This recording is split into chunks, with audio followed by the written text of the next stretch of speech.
Mic mute करो। Very good.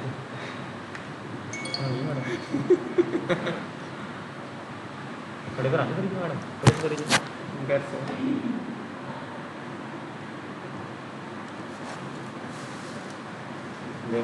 तो कुछ भी कौन करना बस इन्हें नोटिफिकेशन आ लो तो मैं लिखा रहा एडमिट ये एडमिट इन्हें माउस रहा बस एडमिट में टक से क्लिक कर दो। बताता हूँ 1 2 10 15 जो भी आए छोड़ देना, कोई फर्क पड़ेगा वो जो डबल करिए। हेलो हाँ, अब 11 बज गए, स्टार्ट करो आप। माइक ओपन करो और स्टार्ट करो। फोन का कैमरा चालू करो, कैमरा चालू करो। अरे भाई जब बैठ गया यार, तो रुक जाओ थोड़ा सा। जैसे मोबाइल कराना आप। अरे दे तो जाना, लेकिन तुमने बैठा हुई क्या सब लास्ट तारीख। कोई बात नहीं। अरे यार फोन ही करना तो देख।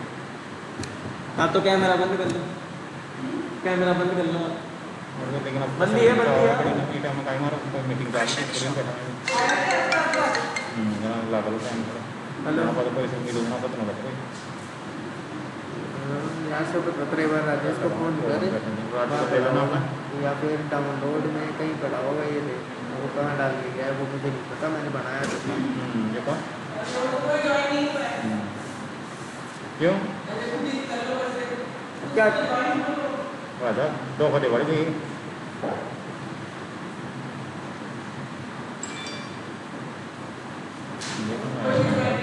3000 बड़ी हो रही थोड़ा।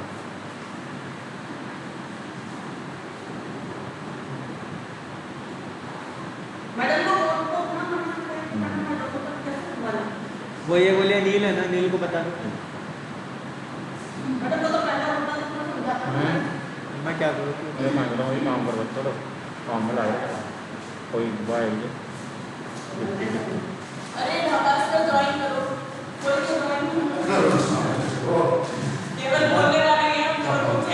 ज्वाइन करो, ज्वाइन करो।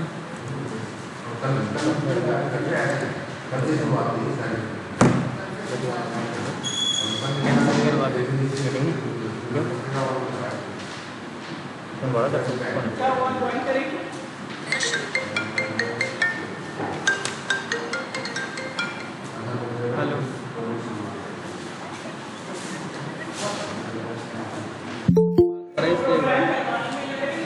कोई नहीं है ज्वाइन बनी गंदी बात है तो नहीं बोलते बेटा, कौन भी है ना मारे मत मारे। मैं भी देख रहा हूँ क्या देखो madam best of luck. Hello दिख रहा देखो बढ़िया है हाथ हाँ, का पाया मैं जा रहा हेमराज का हाँ हेमराज जी मारे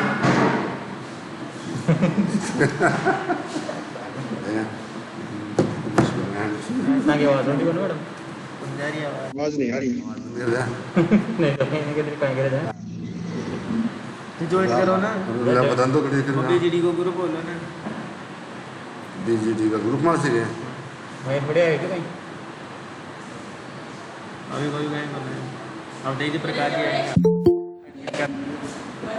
हाँ हाँ 2 मिनट रुको बस ऐड हो जाएगी, कोई दिक्कत नहीं। क्लिक करो वो एडमिट कर ये करना चाहिए बस, तो रुकाएं कुछ कर मुझे वो तो काम आसान था।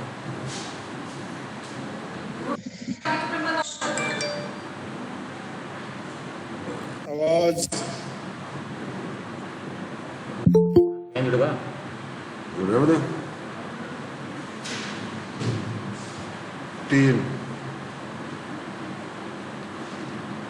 अरे मैंने ले लिया क्या अब जाऊं चालू था हाँ हाँ तो देखो चलो आप स्टार्ट करो। चलो बैठो बैठो देखते रहिए जा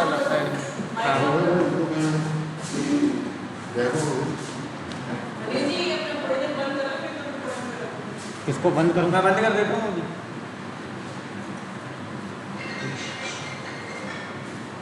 चलो वीडियो माइक खोलो वीडियो ऑन है बेटा। Good morning, everyone. वीडियो नहीं आ रहा आपका?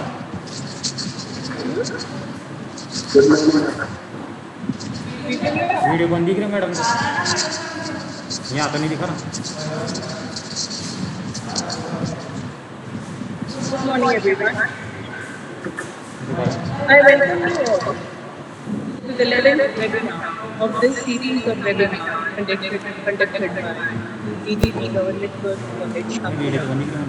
under the patronage and guidance of our mentor and principal, Dr. Anamika Singh. Our keynote speaker, Dr. Kiran Deshpal, in her learned discourse today, is going to explicate how moral lessons are intricately woven into the fabric of Shakespeare's play. Because the topic for today's webinar is social morality in the face of Shakespeare. William Shakespeare, as you all know, is the most quoted author in English literature for his witty lines that can be found scattered throughout the work, excels in artistic perfection for not being overtly didactic in any of his works. He has successfully saved himself from any kind of propagandist affiliations, religious, social, or moral. Still, his works are not altogether lacking in moral lessons.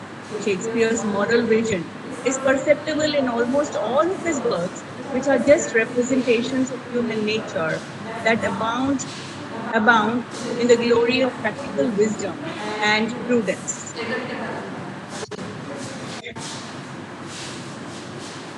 The fact is that Shakespeare does have a philosophy, and as morality comes within the purview of philosophy, there are moral lessons in his works. To begin with, no discerning reader of Shakespeare can deny that his poem The Rape of Lucrece is a moral piece of poetry. As a matter of fact, an author's creative work can never be devoid of philosophy. A great literary work is like a kaleidoscope. You can rotate it and see different patterns of colors viewed from different angles. A literary work also presents different aspects of life and morality. Dr. Kiran Deshpal is going to present each angles of Shakespeare's plays to reveal the moral lessons woven into them. I request Dr. Kiran Deshpal, without wasting any time, to begin her presentation right away. Dr. Kiran Deshpal, please. Thank you so much, ma'am. A very good morning to all of you. The topic of today's webinar is social morality in the plays of William Shakespeare. As we discussed in our previous webinar, that literature mirrors society. साहित्य कभी भी उद्देश्य विहीन नहीं होता और साहित्य का उद्देश्य समाज को दिशा प्रदान करना होता है। साहित्य मार्गदर्शक के रूप में कार्य करता है। So first of all, let me define morality plays. Morality plays were originated in the medieval and Tudor period as a kind of theatrical allegorical entertainment. As the name suggests, these plays were concerned as much with conveying a specific moral as they were with entertaining and telling as a story. During this period, the plays were known as interludes. The protagonist in these stories is met with challenges and comes into contact with personified moral attributes which hopefully bring him towards a moral life. So in these plays, the protagonist, who was more than likely a man, represented a broad swath of humanity, perhaps even all of it.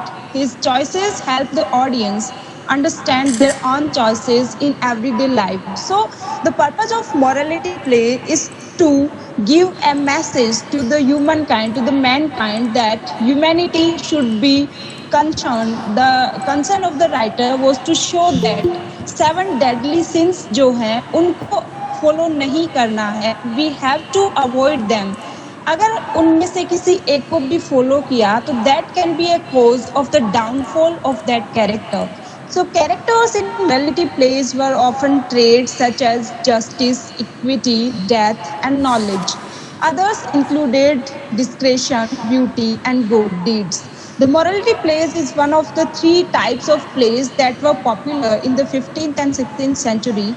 The other 2 were mystery plays and miracle plays. At that time, the plays were performed by semi-professional actors who kept the story short and to the point. जैसा कि Aristotle कहते हैं, एक drama में 6 parts होते हैं regarding plot, character, language, dialogue. तो उन्हीं में कैथार्सिस एक ऐसा पॉइंट आता है जहाँ पे जो परगेशन ऑफ फीलिंग्स होता है, ऑडियंस को जो कुछ देना चाहता है नरेटर, तो प्ले जो है in action, literature in action करके दिखाता है कि इन लोगों ने ऐसे ऐसे काम किया और इनके साथ में ये हुआ, तो बेटर ये होगा कि हम उनकी तरह ना करें। तो लिटरेचर का उद्देश्य to teach and delight. Drama जो है एंटरटेनमेंट का मीडियम भी है, प्लस टीचिंग भी उससे होती है, प्रीचिंग भी उससे होती है।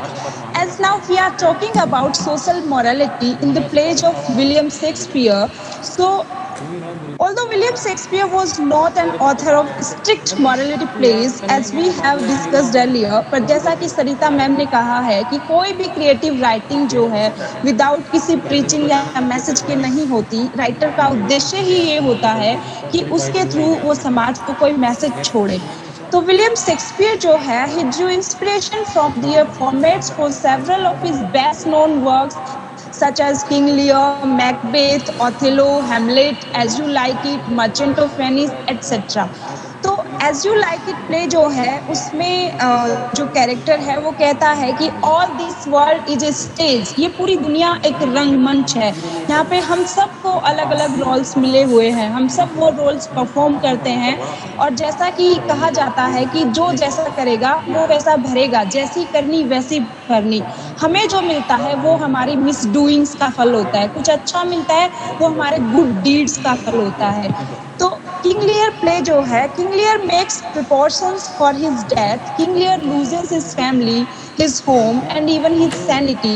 This is due to Hamartia. Hamartia error of judgment. इस कैरेक्टर ने, थोड़ा सा मैं ऑडियंस को बता दूं, किंग लियर के 3 बेटी होती हैं, गॉन्ड्रिल, रीगन एंड कॉर्डेलिया।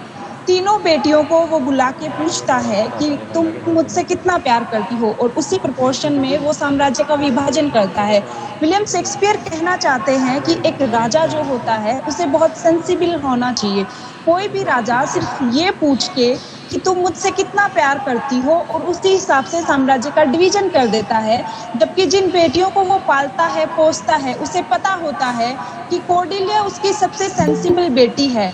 वो जो दोनों बेटियां थी उन्हें पता था कि हमारा बाप फ्लैटरी इसको पसंद है, तो फ्लैटरिंग के वे में वो कह देती हैं कि हम शब्द बयान नहीं कर सकते, हम आपसे इतना प्यार करते हैं।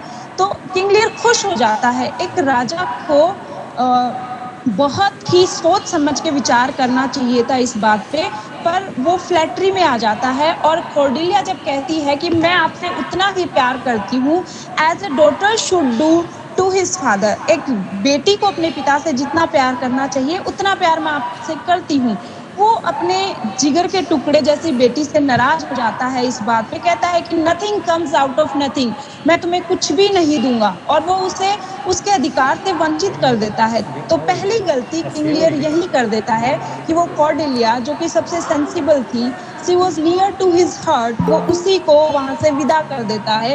एक तरह से अपनी बर्बादी का मार्ग वो तय कर लेता है। गॉन्ड्रिल और रीगन, जैसा कि ऑडियंस को सबको पता होता है, they are crook, their means are not good, their intentions are not good.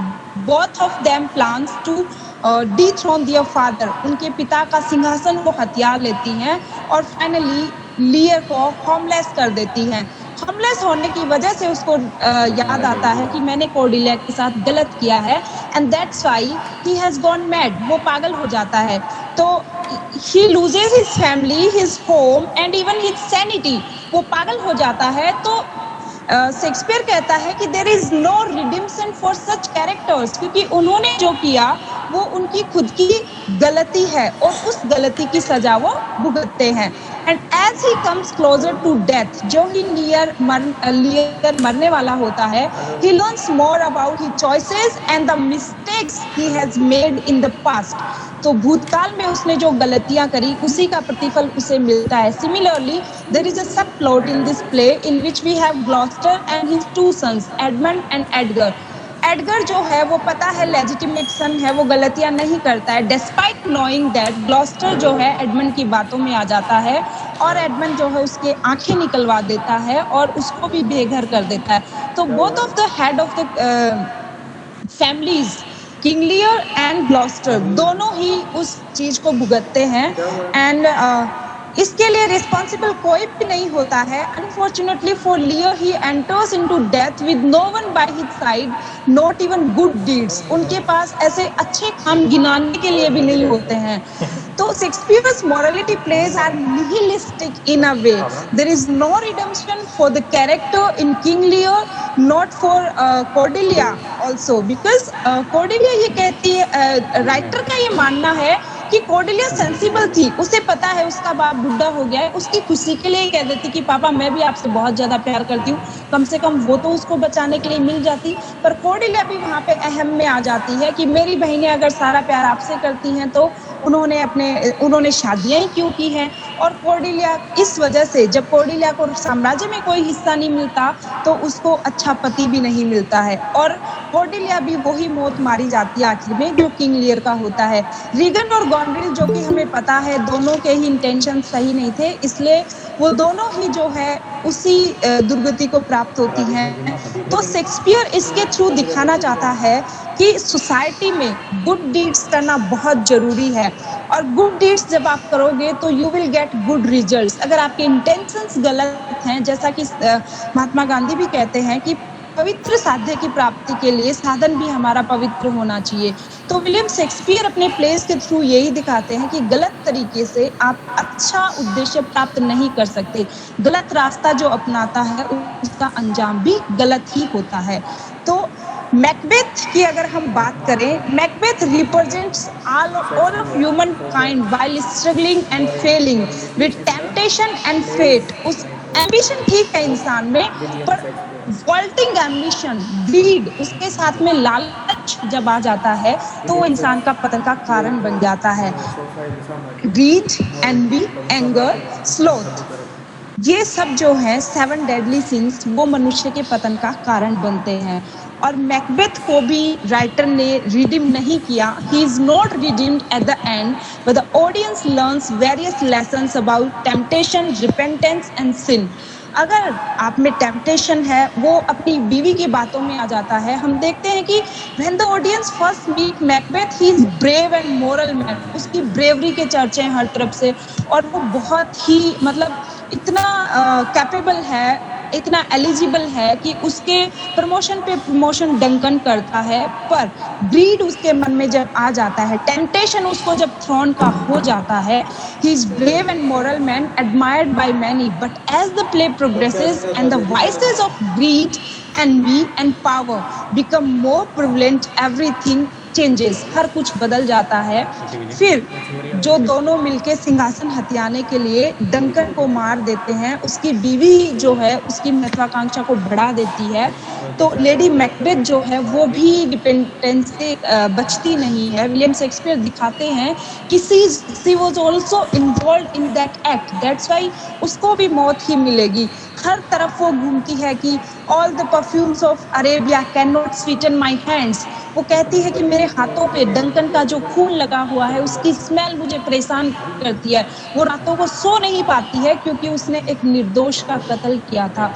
तो वो निर्दोष खून से सने हुए हाथ उसे दिखाई पड़ते हैं और finally she jumps from the कास्टल, वो किले की दीवार से कूद के आत्महत्या कर लेती है। और मैकबेथ जो एक प्राइड में था कि कोई वुमेन बॉर्न उसे मार नहीं सकता और इस धरती पे तो सारे वुमेन बॉर्न है, पर भगवान जो है हमेशा अत्याचारी का एक रास्ता निकाल के रखता है। वही जो रावण के साथ हुआ था रामायण में, रावण जो है उसके इरादे नेक नहीं थे, हालांकि वो एक विद्वान था, वो शक्तिशाली था, वो ताकतवर था, सब कुछ था उसके पास, but he failed because his deeds were not good, उसके कार्य अच्छे नहीं थे। सिमिलरली यही चीज विलियम शेक्सपियर के प्लेज में होती है एंड फाइनली मैकबेथ भी रियलाइज करता है that he has lost due to his unchecked ambition. उसकी एम्बिशन पे कोई भी अंकुश नहीं लगा पाता है, इस वजह से मैकबेथ का भी वही अंजाम होता है। तो विलियम शेक्सपियर जो है इन प्लेस के थ्रू दिखाना चाहते हैं कि हमें सजेस्ट जब लोग करते हैं तो हमें एक हद तक हमारी एनवी, हमारे एंगर, हमारे इनएक्शन, हमारी एम्बिशन पे एक लिमिट होनी चाहिए। बाकी अगर ये चीज़ excess of everything is bad, अगर ये बढ़ जाते हैं, अत्याचार बढ़ जाता है तो उसका अंत अवश्य होता है। सिमिलरली ओथेलो में जब हम देखते हैं, ओथेलो जो उसकी ट्रेजेडी है, ओथेलो लाइक लियर एंड मैकबेथ, वो भी बिल्कुल लियर और मैकबेथ की तरह goes through a mental and emotional struggle through out the story line. Macbeth Othello जो है शक करने लगता है डेस्डेमोना पे और ऐसी ऐसी चीज़ों पे वो शक कर लेता है और डेस्डेमोना का गला घोटने के बाद उसे एहसास होता है कि ये मैंने क्या कर दिया। तो विलियम शेक्सपियर का जो पर्पस है वो यही है। हैमलेट भी जो है पूरे प्ले में इनएक्शन की वजह से मार खाता है। इनएक्शन है उसके दिमाग में, कुछ तो एक्शन ले, वो सोचते ही रहने से कुछ भी नहीं होगा। तो पर्पस जो है वो ये है कि there should be a lesson learn it at the end. जो हमारा क्रिएटिव पीस है लिटरेचर का, जो ड्रामा है, अंत में उसके द्वारा एक मॉरल दिया जाना चाहिए। Usually based around 7 deadly sins, audience are left reminded of how important it is to avoid lust, greed और envy, क्योंकि ये सब एक जगह पतन आपका करवा देते हैं। ये हमारी गीता में भी कहा गया है। लिटरेचर कैसे कोरिलेट करता है, यूनिवर्सलिटी देखिए लिटरेचर की। हमारी गीता में भी कहा गया है कि लालच, वासना, क्रोध, ईर्ष्या, ये सब नरक के द्वार हैं। उस कैरेक्टर का कभी रिडिम्पशन नहीं हो सकता। हम देखेंगे कि इन सभी प्लेज में William Shakespeare believes in fate element, but he considers the manners possible for his prosperity as well as fall or decay। उसके जो डीड्स हैं वो ही कैरेक्टर के डाउनफॉल के रीजन होते हैं। In his tragedies he believes in character is destiny.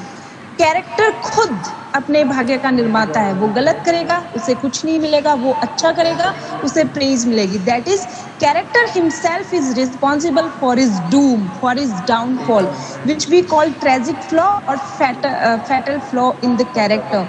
तो जैसा कि टचस्टोन कहता है all this world is a stage, वो चीज़ हम मर्चेंट ऑफ वेनिस में भी देखते हैं। हालांकि merchant of Venice tragedy comedy है, फिर सजेस्ट हुआ कि एकदम ट्रेजिडी जो होती है वो लोगों को भाती नहीं है, लोग इतने दुख को सहन नहीं कर पाते, फिर तो ये दुनिया ही खत्म हो जाएगी।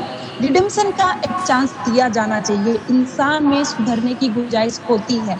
तो उसके बाद के जो प्लेज आते हैं वो ट्रेजिडी कॉमेडी हो जाते हैं। पहले ट्रेजिडी आते आते कॉमेडी में बदल जाती है, हैप्पी एंडिंग हो जाती है। तो मर्चेंट ऑफ वेनिस जो है, जिन्होंने भी इसको पढ़ा है उनको सबको पता है कि ये जो प्ले है इसमें शाइलॉक जो होता है वो एंटोनियो की जान के पीछे पड़ जाता है। वो 1 पाउंड फ्लैश चाहता है 3000 डुकेट्स के बदले। उसको सब समझाते हैं कि तू डबल ले ले, ट्रिपल ले ले। होता एंटोनियो के साथ भी किस्मत खेल खेलती है। उसके जहाज जो व्यापार पे गए हुए हैं वो वापस नहीं लौटते हैं और एंटोनियो मोहलत चाहता है कि मुझे कुछ दिनों की मोहलत दे दो, मैं तुम्हारे सारे पैसे लौटा दूंगा। पर शाइलो कहता है नहीं, मुझे तुम्हारे शरीर से 1 पाउंड फ्लैश चाहिए। पर एंटोनियो ने अच्छा काम किया था कि मेरे दोस्त की शादी हो जाए। बेसानियो जो उसका दोस्त है, उसे जान से प्यारा है, वो पोर्शिया के स्वयंवर में जा रहा होता है।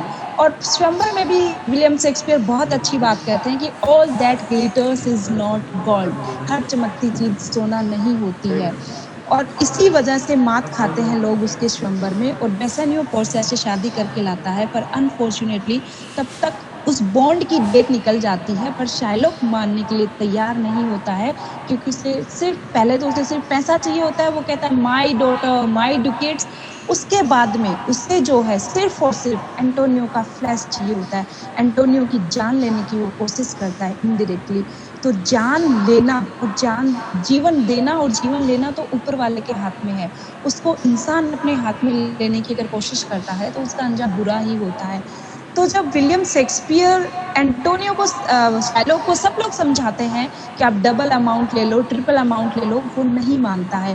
फाइनली क्या होता है, उसकी संपत्ति जब्त हो जाती है, जो पैसे उसे मिलने थे वो भी उसे नहीं मिलते। इस प्ले में पोर्शिया जो एक लॉयर का रोल अदा करती है, वो बड़ी अच्छी बात कहती है कि the quality of mercy is not strained It drops as the gentle rain from heaven.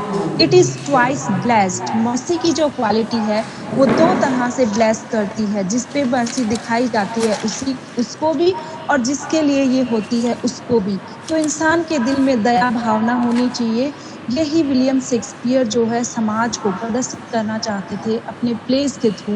वो ये दिखाना चाहते थे कि if do good and forget, अच्छा करोगे अच्छा भरोगे, बुरा करोगे बुरे का अंजाम आपको भुगतना पड़ेगा। तो विलियम शेक्सपियर ने अपने प्लेस के थ्रू सोसाइटी को मोरल्स देने की कोशिश करी, और लिटरेचर जो है, साहित्य जो है, जैसा कि हमने पिछली वेबिनार में कहा था, उसका उद्देश्य समाज को दिशा देना होता है, मार्गदर्शन देना होता है।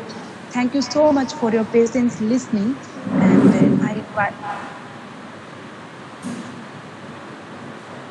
I invite the audience for questions if you have any. Yes, if there are any questions, you're all welcome. Our keynote speaker will answer your queries and questions.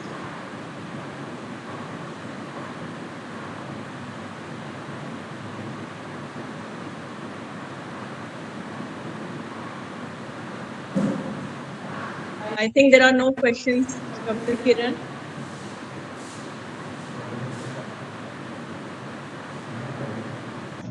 Can you hear me?